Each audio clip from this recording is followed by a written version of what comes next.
बस हो गया शौक पूरा या अभी भी मेरा मुकाबला करना चाहती हो? एसीपी हेमंत सिंह की भारी जूतों की आवाज थमी और वह उसके सामने घुटनों के बल बैठ गया। उसके स्वर में बर्फ जैसी ठंडक और ताने का जहर घुला हुआ था। आराध्या जो जमीन पर टूट कर पड़ी थी, उसने बहुत मुश्किल से सिर उठाकर उसे देखा। उसके चेहरे पर चोट के नीले निशान थे और आंखों में गहरा डर और बेबसी भरी हुई थी। वह उसे ऐसे नफरत से देख रही थी जैसे अपनी नजरों से इस आदमी का अस्तित्व मिटा देना चाहती हो। हेमंत सिंह ने उसकी नजरों का मतलब समझ लिया। उसके होठों पर कठोर मुस्कान आ गई। उसने उंगली से आराध्या की ठोड़ी ऊपर उठाई और दबाव डालते हुए बोला, ऐसे मत देखो मेरी जान, सच कहूं तो तुमसे नफरत और बढ़ जाती है। जानती हो ना मुझे तुमसे कितनी नफरत है। आराध्या ने झटके से अपना चेहरा उसकी पकड़ से छुड़वा लिया। ये अन्याय है हेमंत सिंह, तुम एक निर्दोष पर अत्याचार कर रहे हो। एक दिन पछताओगे। उसकी आवाज कांप रही थी लेकिन उसका हौसला अभी टूटा नहीं था। हेमंत सिंह हंस पड़ा। वह ऐसी हंसी थी जिसमें केवल बदले की आग थी। वह धीरे से उठ खड़ा हुआ, अपनी वर्दी की आस्तीन ठीक की और मुड़कर चलने लगा। पुलिस थाने की वो ठंडी और अंधेरी कोठरी आराध्या को निगलने के लिए तैयार थी। दरवाजे तक पहुंचकर हेमंत सिंह के कदम रुक गए। उसने पीछे मुड़कर नहीं देखा और कठोर आवाज में कहा, इंस्पेक्टर इस लड़के को अभी ले जाओ। आज रात ही मुठभेड़ दिखानी होगी। हमें कल तक फाइल बंद करनी है। आराध्या के कानों में जैसे पिघलता हुआ शीशा डाल दिया गया हो। उसका दिल एक पल के लिए धड़कना भूल गया। वह समझ गई कि हेमंत किसकी बात कर रहा है। छोटा भाई आदित्य, जो इस दुनिया में उसका एकमात्र सहारा था। वही एक रिश्ता जिसके लिए वह अपनी सारी खुशियां कुर्बान कर सकती थी। वह तुरंत उठी और लोहे के सलाखों की तरफ दौड़ गई। तुम पछताओगे एसीपी, मैंने तुम्हारे भाई का खून नहीं किया। भगवान के लिए मेरे छोटे भाई को छोड़ दो। वो निर्दोष है हेमंत। वह रोते हुए चिल्ला रही थी और अपने हाथों से सलाखों को पीट रही थी। हेमंत सिंह वापस मुड़ा। उसकी आंखों में गुस्से की आग भर गई थी। वह तेजी से सलाखों के पास आया और सलाखों के बीच से आराध्या की कलाई पकड़कर जोर से मोड़ दी। आराध्या के मुंह से दर्द भरी चीख निकल गई। निर्दोष? हेमंत गरजा। मेरा भाई भी निर्दोष था आराध्या, जिसे तुमने मुझसे छीन लिया। अब मुझे निर्दोषता का पाठ मत पढ़ाओ। मैंने नहीं मारा उसे। मैं कसम खाती हूँ, मेरा उसमें कोई हाथ नहीं था। वह रोते हुए गिड़गिड़ाई, आदित्य को कुछ मत कहना, वह अभी बच्चा है। हेमंत ने उसकी कलाई झटके से छोड़ दी। उसने जेब से सिगरेट निकाली, जलाकर धुआं हवा में उड़ाते हुए भारी आवाज में कहा, एक ही रास्ता है। आराध्या ने भीगी आंखों से उसकी तरफ देखा। उसके दिल में उम्मीद की छोटी सी किरण जागी। मैं कुछ भी करने को तैयार हूँ, बस आदित्य को छोड़ दो।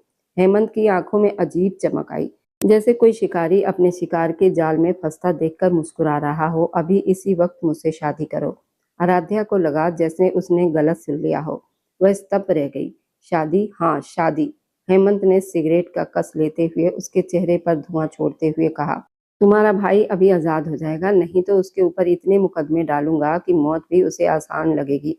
जेल की अंधेरी कोठरी जहां सूरज की रोशनी भी नहीं पहुंचती, वहां तुम्हारा भाई सारी जिंदगी सड़ता रहेगा। फैसला तुम्हारा है, शादी करनी है या जेल की अंधेरी जिंदगी। आराध्या का पूरा शरीर कांपने लगा। ये कैसा सौदा था? वह आदमी जो उससे इतनी नफरत करता था, जो उसे अपने भाई का हत्यारा समझता था, वह उससे शादी क्यों करना चाहता था? ये प्यार नहीं था, बल्कि बदले का भयानक तरीका था। क्यों? आराध्या ने कांपती आवाज में पूछा। अगर तुम मुझसे नफरत करते हो तो मुझे मार क्यों नहीं देते? हेमंत सलाखों के पास आया और धीमी आवाज में बोला, अगर तुम्हें मार दूं तो खेल खत्म हो जाएगा। आराध्या, मौत तो एक पल का दर्द है। मैं तुम्हें जिंदगी देना चाहता हूँ, ऐसी जिंदगी जो मौत से भी ज्यादा कठिन होगी। मैं तुम्हें अपने घर ले जाकर अपनी आंखों के सामने रखूंगा। हर पल तुम्हें ये याद दिलाऊंगा कि तुमने मुझसे मेरा भाई छीना है। मैं तुम्हें ऐसा स्थान दूंगा जहां तुम न ठीक से जी सकोगी और न मर सकोगी। तभी बाहर से इंस्पेक्टर की आवाज आई, सर गाड़ी तैयार है आदित्य को ले जाने के लिए। ये आखिरी मौका था। ये आवाज सुनकर आराध्या कांप उठी। उसके पास सोचने का समय नहीं था। उसने अपनी इज्जत, अपना अभिमान, अपने सारे सपने अपने भाई की जिंदगी के लिए त्याग देने का फैसला कर लिया। वह जो उसके सामने झुकने वाली नहीं थी, अब मजबूर हो चुकी थी। मैं तैयार हूँ। उसकी आवाज इतनी धीमी थी कि मुश्किल से सुनाई दी। हेमंत ने जीत की मुस्कान के साथ इंस्पेक्टर को इशारा किया, दरवाजा खोलो। बाहर पंडित जी इंतजार कर रहे हैं, चलो। पुलिस थाने के एक छोटे से कमरे में पंडित जी बैठे थे। आराध्या को कुर्सी पर बिठा दिया गया। उसका पूरा शरीर ठंडा पड़ चुका था। हेमंत सिंह उसके सामने कुर्सी पर बैठ गया, टांग पर टांग रखकर, जैसे वो किसी अपराधी की सजा तय कर रहा हो। साइन करो। हेमंत ने शादी का कागज उसकी तरफ बढ़ाया। आराध्या के हाथ कांप रहे थे, कलम पकड़ना भी मुश्किल हो रहा था। आंसू कागज पर गिरकर स्याही फैल रहे थे। मेरा भाई, उसने लिखते हुए रुक कर पूछा। हेमंत ने फोन निकाला और स्पीकर चालू किया। आदित्य को घर छोड़ाओ, उसने आदेश दिया। दूसरी तरफ से आवाज आई, जी सर। अब हस्ताक्षर करो, मेरा धोरे खत्म हो रहा है। हेमंत ने मेज पर जोर से मुक्का मारा। आराध्या ने आंखें बंद की, गहरी सांस ली और कांपते हाथों से अपने नाम के हस्ताक्षर कर दिए। उसी पल उसकी आजादी, उसकी खुशियां और उसका जीवन जैसे हमेशा के लिए कैद हो गया। बधाई हो श्रीमती आराध्या सिंह। हेमंत की आवाज में कटु व्यंग भरा था। शादी का कागज समेटते ही हेमंत का व्यवहार अचानक बदल गया। जो आदमी अभी तक केवल कठोर था, अब किसी जंगली इंसान की तरह लग रहा था। उसने आराध्या का हाथ इतनी जोर से पकड़ा कि वह दर्द से चीख उठी। चलो अपनी नई नरक जैसी जिंदगी में। वह उसे लगभग घसीटता हुआ बाहर ले गया। जीप का दरवाजा खोलकर उसे अंदर धकेला और खुद ड्राइविंग सीट पर बैठ गया। गाड़ी की टायरों ने जोर से आवाज की और वे सड़क पर दौड़ पड़ी। रास्ते भर खामोशी छाई रही। आराध्या मन ही मन भगवान से अपनी रक्षा की प्रार्थना करती रही। थोड़ी देर के बाद गाड़ी हेमंत सिंह के हवेली जैसी बड़ी कोठी के सामने रुकी, जो उत्तर प्रदेश के लखनऊ शहर के बाहरी इलाके में थी। हेमंत ने उसे उतरने का मौका भी ना दिया, खुद आकर दरवाजा खोला और उसका हाथ पकड़कर बाहर खींच लिया। धीरे से, मुझे चोट लग रही है। आराध्या ने विरोध किया।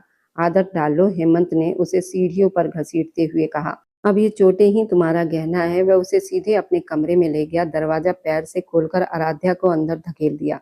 वह कालीन पर गिर पड़ी। कमरा बहुत बड़ा और सुंदर था, लेकिन दीवार पर लगी एक बड़ी तस्वीर देखकर उसका दिल रुक गया। वह तस्वीर हेमंत के भाई आरव की थी, जो मुस्कुराते हुए दिखाई दे रहा था। हेमंत धीरे धीरे उसकी तरफ बढ़ा। उसने अपनी बेल्ट खोलकर सोफे पर फेंक दी। उसकी आंखों में अब अजीब सी पागलपन था। स्वागत है घर में। आराध्या पीछे खिसकने लगी। तुमने वादा किया था हेमंत, तुमने कहा था शादी के बाद। हेमंत झुककर उसका चेहरा पकड़ते हुए बोला, मैंने कहा था शादी करो तो तुम्हारा भाई बच जाएगा, और वो बच गया। लेकिन मैंने ये कब कहा था कि मैं तुम्हें माफ कर दूंगा। तुम कागजों पर मेरी पत्नी हो आराध्या, लेकिन इस कमरे में, इस घर में तुम्हारी हैसियत एक कैदी से ज्यादा कुछ नहीं।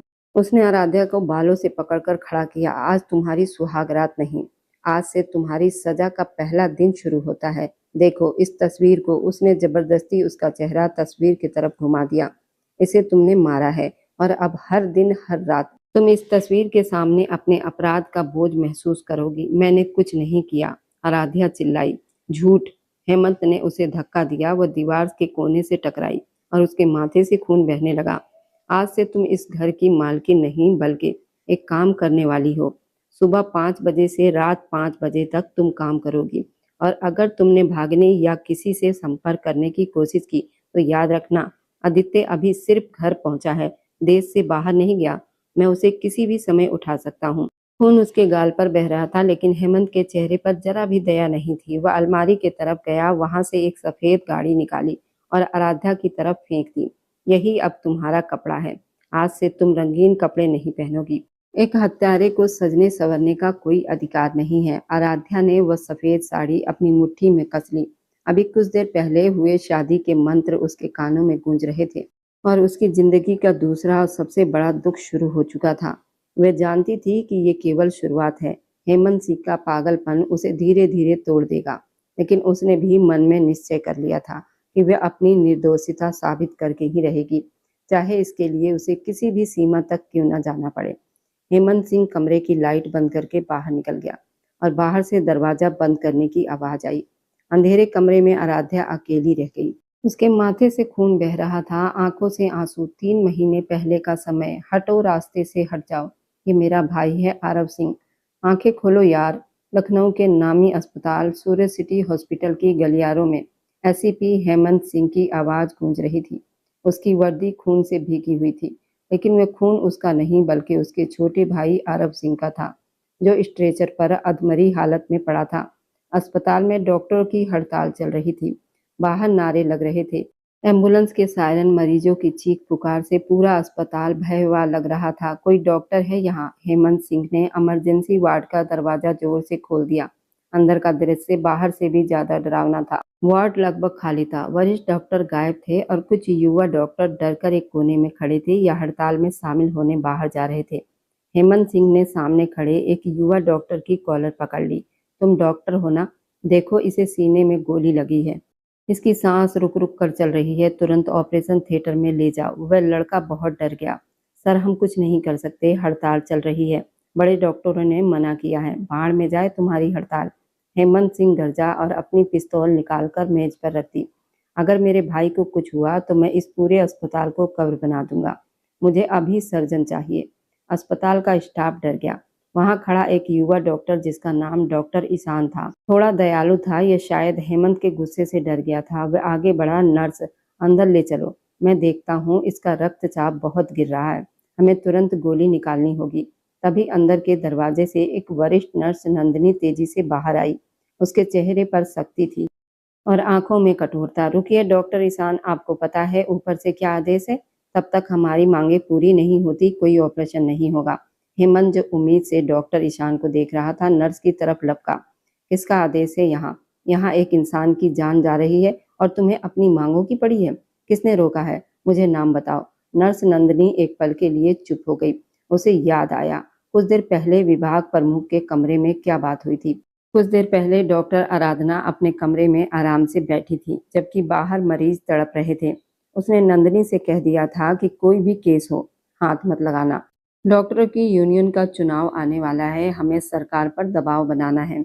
अगर कोई गंभीर मामला आ जाए तो कह देना कि डॉक्टर ने मना किया है और मेरा नाम मत लेना। जो नई लड़की आई है ना, डॉक्टर आराध्या, उसका नाम लगा देना। वह आज छुट्टी पर है, किसी को पता भी नहीं चलेगा। अगर जांच हुई तो सारा दोष उसी पर जाएगा। नर्स नंदिनी अपने विचारों में खोई हुई थी। तभी हेमंत सिंह उसके सामने खड़ा था। मैं पूछ रहा हूँ, किसने मना किया है? नंदिनी घबरा गई और वही झूठ बोल दिया जो उसे सिखाया गया था। डॉक्टर आराध्या ने मना किया है, वह अभी इंचार्ज है और उन्होंने ऑपरेशन थिएटर की चाबी अपने पास रखी हुई है। उनकी अनुमति के बिना कुछ भी नहीं हो सकता। आराध्या, हेमंत सिंह ने ये नाम धीरे से दोहराया, जैसे अपने मन में लिख रहा हो। कहाँ है वे औरत? बुलाओ उसे। वो शायद अपने ऑफिस में है, लेकिन वह नहीं मानेगी। वह बहुत सख्त स्वभाव की है। कहती है पहले वेतन बढ़ेगा फिर मरीज बचेंगे। नर्स ने झूठ में और आग लगा दी। हेमंत ने आरव की तरफ देखा, जिसका शरीर ठंडा पड़ रहा था और सांसें टूट रही थी। भाई हेमंत, आरव ने मुश्किल से आंखें खोलकर उसे पुकारा। मैं यही हूँ आरव, कुछ नहीं होगा तुम्हें। आरव की आंखों में आंसू आ गए। हेमंत फिर नर्स की तरफ मुड़ा। इस बार उसकी आवाज में गुस्सा नहीं, बल्कि एक भाई की विनती थी। देखो, इसे बचा लो, मैं हाथ जोड़ता हूँ, जो चाहोगी दूंगा, बस इसे ऑपरेशन थिएटर में ले जाओ। उस डॉक्टर आराध्या से कहो कि मैं एसीपी हूँ, मैं उसकी हर मांग पूरी करवाने में उसका मदद कर दूंगा, बस मेरे भाई को मत मरने दो। नंदिनी की आंखों में लालच चमक उठा। उसने डॉक्टर ईशान को चुप रहने का इशारा किया और हेमंत को एक तरफ ले गई। सर, एक रास्ता है, डॉक्टर आराध्या सीधी नहीं मानेगी, लेकिन अगर आप ऑपरेशन फीस के अलावा थोड़ा और दे दें तो शायद मैं उन्हें मना लूं। हेमंत को लगा जैसे किसी ने उसके मुंह पर तमाचा मार दिया हो। डॉक्टर अब सौदागर बन चुके थे। पैसे हेमंत ने अपनी जेब से बटुआ निकाला और अपनी महंगी घड़ी उतारकर नर्स के हाथ में रख दी। ये सब रख लो और जितने चाहिए होंगे मैं और दे दूंगा। बस जाकर उस डॉक्टर आराध्या से कहो कि ऑपरेशन करें। ठीक है, आप इंतजार करें, मैं अनुमति लेकर आती हूँ। नंदिनी सामान लेकर डॉक्टर आराधना के कमरे की तरफ भागी ताकि उसे बता सके कि मामला संभल गया है और पैसे भी मिल गए हैं।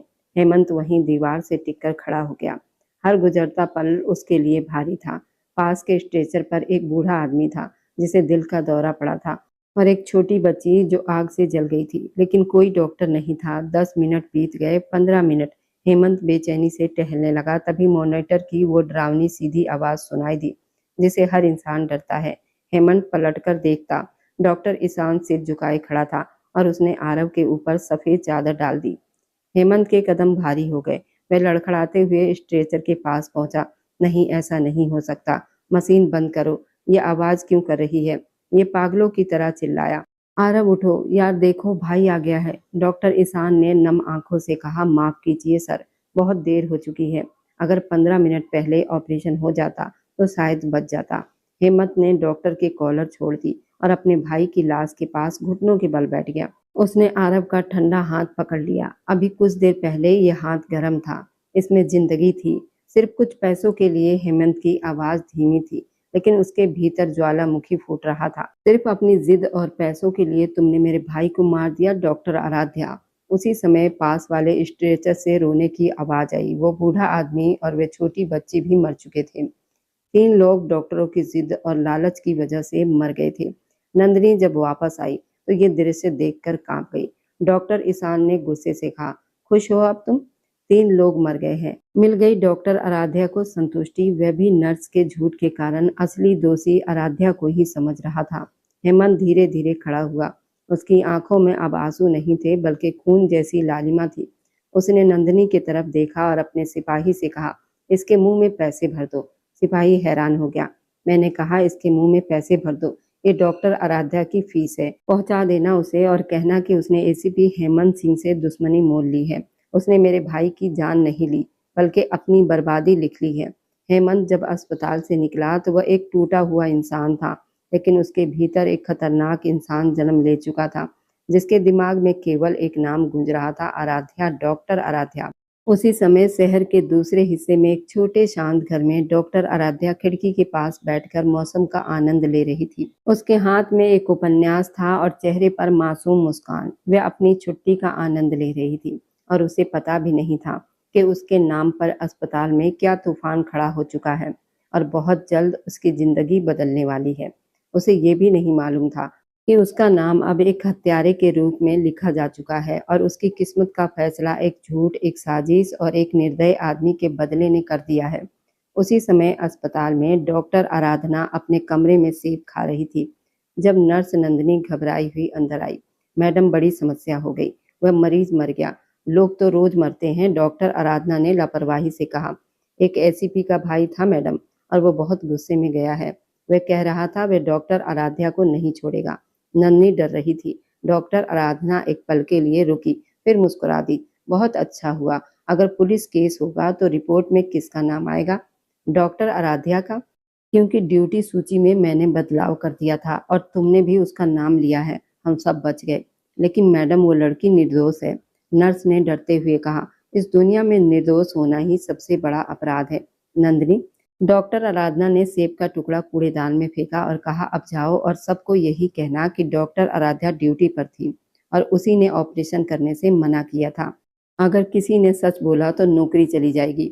यही वो साजिश थी जिसने 2 जिंदगी बर्बाद कर दी थी। एक जमीन के नीचे जा चुकी थी और दूसरी एक जिंदा कब्र में जाने वाली थी 2 महीने बाद। समय का ये छोटा सा दौर कहने में भले छोटा लगे, लेकिन आराध्या के लिए ये 2 महीने 2 सदियों जैसे बीते थे।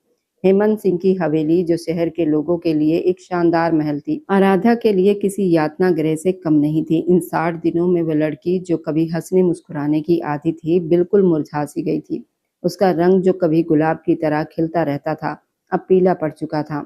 आंखों के नीचे काले घेरे बन गए थे, जो उसकी नींद न आने और लगातार रोने की गवाही दे रहे थे। हेमंत सिंह ने अपने बदले में कोई कमी नहीं छोड़ी थी। वह उसे शारीरिक तकलीफ देता, उसका अपमान करता और उसे घर के ऐसे काम करने को मजबूर करता जिन्हें नौकर भी करने से कतराते थे। लेकिन आराध्या के होठों पर चुप्पी की मोहर लग चुकी थी। ना कोई शिकायत, ना कोई विरोध और ना ही हेमंत से दया की उम्मीद। बस एक मशीन की तरह काम करती रहती। सुबह 5 बजे से रात देर तक वह चलती फिरती लाश जैसी बनी रहती। उसका एकमात्र सहारा उसका भगवान था। जब भी उसे हेमंत के अत्याचार से थोड़ी राहत मिलती, वह मुंह हाथ धोकर भगवान के सामने बैठ जाती। गीता का पाठ और भगवान के सामने बहने वाले आंसू ही उसके लिए मरहम थे। आज भी रोज की तरह रात 10 बजे तक आराध्या सारा काम खत्म करने के बाद अपने कमरे में आसन बिछाकर बैठी थी। वह गीता का पाठ कर रही थी। उसकी आवाज में गहरा दर्द और पश्चाताप था। हेमंत सिंह थका हुआ लौटा था। वह अपने कमरे की ओर जा रहा था, तभी उसे धीरे से मंत्र पढ़ने की आवाज सुनाई दी। वह रुक गया। ये आवाज उसी कमरे से आ रही थी जहां आराध्या बंद थी। हेमंत के माथे पर बल पड़ गए। ये लड़की अभी तक अपने नाटक से बाज नहीं आई। वह बड़बड़ाया। उसे आराध्या की पूजा पाठ से भी चिढ़ होती थी। उसे लगता था कि एक हत्यारे को ये अधिकार नहीं है कि वे इतने शांत मन से भगवान को याद करें। वह गुस्से में तेज कदमों से दरवाजे तक पहुंचा और बिना खटखटाए दरवाजा खोल दिया। अंदर का दृश्य देखकर वह एक पल के लिए रुक सा गया। आराध्या सफेद साड़ी में लिपटी हुई उसके सामने गीता खुली हुई थी। और वह आंखें बंद करके धीरे धीरे पढ़ रही थी। उसके चेहरे पर एक अजीब सी शांति थी, जबकि उसकी आंखों से आंसू बह रहे थे। हेमंत को उसके चेहरे का ये सुकून बिल्कुल पसंद नहीं आया। उसने आगे बढ़कर दरवाजे को जोर से ठोकर मारी। आराध्या घबरा गई। गीता गिरने ही वाली थी। उसने तुरंत उसे पकड़ लिया और सीने से लगा लिया। वह डर भरी नजरों से हेमंत को देखने लगी। आप क्या कर रहे हैं? उसकी आवाज कांप रही थी। तुम क्या कर रही हो? हेमंत उसके सामने खड़ा गरजा। किसे धोखा दे रही हो ये सब करके? मुझे या दुनिया को या अपने भगवान को? आराध्या ने आदर से गीता को ऊंची जगह पर रखा और फिर उसकी तरफ मुड़ी। उसने नजरें झुका ली। मैं किसी को धोखा नहीं दे रही। ये मेरी पूजा है। ये मेरे और मेरे भगवान के बीच की बात है। तुम्हारे और तुम्हारे भगवान के बीच की बात है। हेमंत ने व्यंग से हंसते हुए कहा। उसने आराध्या का हाथ पकड़कर उसे खड़ा कर दिया। उसकी पकड़ इतनी सख्त थी कि आराध्या को लगा उसकी हड्डी टूट जाएगी। एक हत्यारे का भगवान से क्या संबंध हो सकता है आराध्या? तुमने मेरे भाई की जान ली है। एक हंसते खेलते इंसान को मार डाला और अब यहाँ भगवान के सामने बैठकर मासूम बनने का नाटक कर रही हो। आराध्या ने दर्द सहते हुए उसकी आंखों में देखा। 2 महीने में पहली बार उसने उसकी आंखों में आंखें डालकर देखने की हिम्मत की थी। मैंने नहीं मारा। उसकी आवाज धीमी लेकिन मजबूत थी। बकवास बंद करो। हेमंत ने उसे जोर से छोड़ दिया। आराध्या दीवार से जा टकराई। तुम्हारी ये बेचारगी, ये आंसू और ये पूजा मुझे और गुस्सा दिलाते हैं। मुझे लगता है तुम बहुत बड़ी नाटकबाज हो। तुमने अस्पताल में भी सबको बेवकूफ बनाया, अब यहाँ भी। लेकिन याद रखना, एसीपी हेमंत इतनी आसानी से धोखा नहीं खाता। मैं तुम्हारे इस मासूम चेहरे के पीछे छिपे सच को पहचानता हूँ। आराध्या ने गहरी सांस ली। वह थक चुकी थी। रोज रोज का अपमान और रोज रोज के ताने, आज उसके धोरे की सीमा टूटने लगी थी। आप एसीपी है ना हेमंत साहब? उसने अचानक पूछा। हेमंत उसके बदले हुए स्वर से चौंक गया। हाँ हूँ तो? फिर आपकी जांच इतनी कमजोर कैसे हो सकती है? हेमंत को लगा जैसे उसे चुनौती दे गई हो। वह गुस्से से उसकी तरफ बढ़ गया। क्या मतलब तुम्हारा? आराध्या अब डरी नहीं। उसने दीवार का सहारा छोड़ा और सीधी खड़ी हो गई। मतलब ये कि आपको वही सच दिखाई दे रहा है जो आपको दिखाया गया है। आपने फैसला सुना दिया, सजा दे दी और मुझे अपराधी मान लिया। लेकिन क्या आपने एक बार भी ये जानने की कोशिश की कि उस रात सच में क्या हुआ था? मुझे सब पता है। हेमंत उसकी बातें सुनकर हैरान रह गया था। क्या हेमंत उसकी बातों को मान चुका था या नहीं? आखिर कातिल कौन था और कौन इस सब का जिम्मेदार था? ये कहानी आगे बहुत रहस्यमयी और दिलचस्प होने वाली है। क्या सच पता चलने पर आराध्या हेमंत को छोड़कर चली जाएगी या फिर कुछ और होगा? और मेरी वीडियो आप लोग जहां कहीं से भी देखते हैं, कमेंट में अपने शहर और राज्य का नाम जरूर बताइए। मुझे आप लोगों के कमेंट पढ़ने में बहुत आनंद आता है और मैं उन सभी का बहुत बहुत धन्यवाद करना चाहती हूँ। जो लोग मेरी वीडियो को देखते हैं, लाइक करते हैं और शेयर करते हैं। अगर आपको आज की कहानी पसंद आई है तो वीडियो को जरूर लाइक कीजिएगा और अपने दोस्तों के साथ शेयर भी कीजिएगा। और हाँ, अगर आपने अभी तक हमारे चैनल को सब्सक्राइब नहीं किया है तो जरूर सब्सक्राइब कर लें। मिलते हैं हम अपनी कल की एक और नई दिलचस्प कहानी के साथ। मुझ पर सदा अपना प्यार और स्नेह बनाए रखें। सभी को मेरा प्यार भरा नमस्कार दोस्तों। खुश रहें, स्वस्थ रहें, मुस्कुराते रहें।